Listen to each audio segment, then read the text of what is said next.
In this video, we're going to talk about the Lincoln MKT. So the MKT was definitely unique in terms of the way it looked.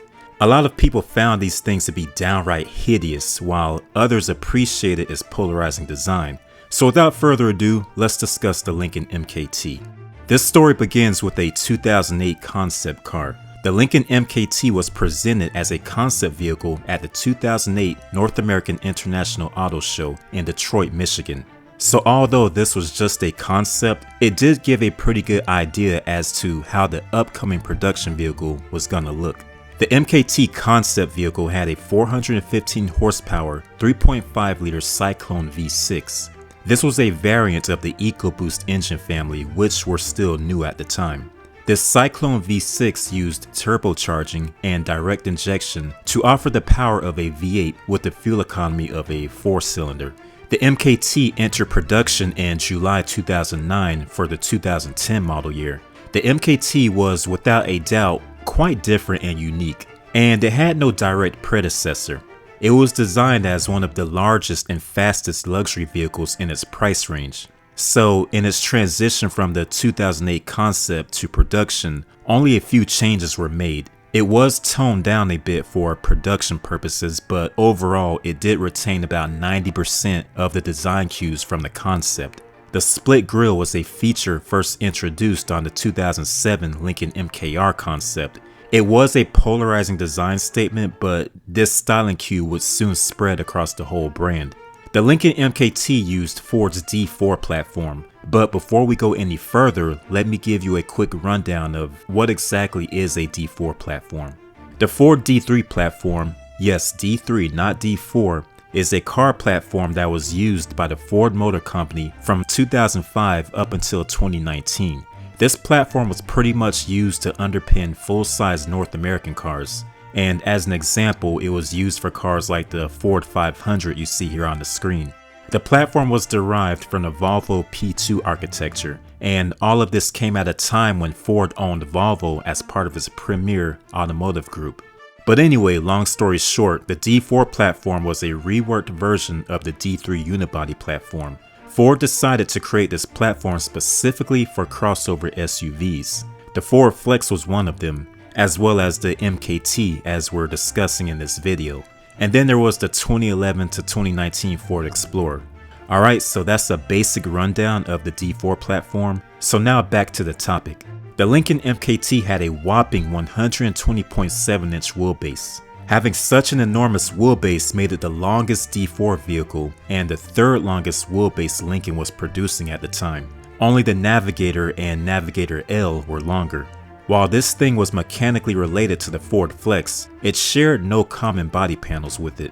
Sharing its powertrain with the Lincoln MKS and the 6th generation Ford Taurus, the standard engine for the MKT was a 3.7 liter V6. From 2010 to 2012, the engine produced 268 horsepower, but after 2013, the engine was cranking out 303 horsepower. As an option, you could get the twin-turbo 3.5 liter V6. At first, this engine was making 355 horsepower, but again in 2013, the 3.5 liter engine was retuned and was now cranking out 365 horsepower. Both of these engines came with a 6-speed automatic. In 2013, a 2-liter turbocharged inline-4 became available for the town car variant as a special order. Yep, that's right, so there was a town car variant of this crossover SUV. The car you see on the screen is probably what comes to mind when I say town car, but the Ford Motor Company was trying to do something a bit different. In October 2010, Ford announced the development of livery and limousine variants of the MKT as potential replacements for the Lincoln Town Car. Then in early 2011, Ford unveiled the Lincoln MKT Town Car to the limousine and livery trade. To accommodate the weight of the heavier vehicle, all of these things came with standard all-wheel drive. There were also heavy-duty brakes, a more durable suspension, and electric power steering.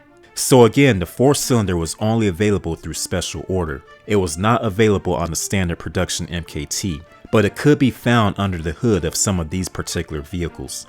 Serving as a replacement for the long-running town car sedan, the MKT Town Car uses the same body as the production vehicle. The MKT limousine used the rear seating configuration of the MKT Town Car.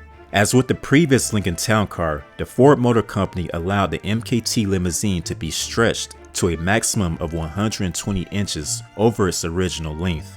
And it's worth pointing out that the MKT was also available for conversion to a hearse. This conversion involved many of the same chassis modifications used for the livery vehicle. I'm not going to show a hearse on the screen because that's kind of creepy. Alright, so enough of that, let's talk about trim levels. From 2010 to 2016, with the exception of the Town Car livery variants, the MKT was not sold by trim level. They were pretty much identified by their engine and drivetrain configuration, but Lincoln wanted to bring the MKT in line with their other vehicles. So for 2017, the MKT adopted a Premier base model, with the Reserve as the top trim model. For the 2019 model year, Lincoln dropped the naturally aspirated 3.7-liter V6 from the lineup and made the twin-turbo V6 EcoBoost engine the only option. So during its production, the Lincoln MKT did not get a whole lot of updates.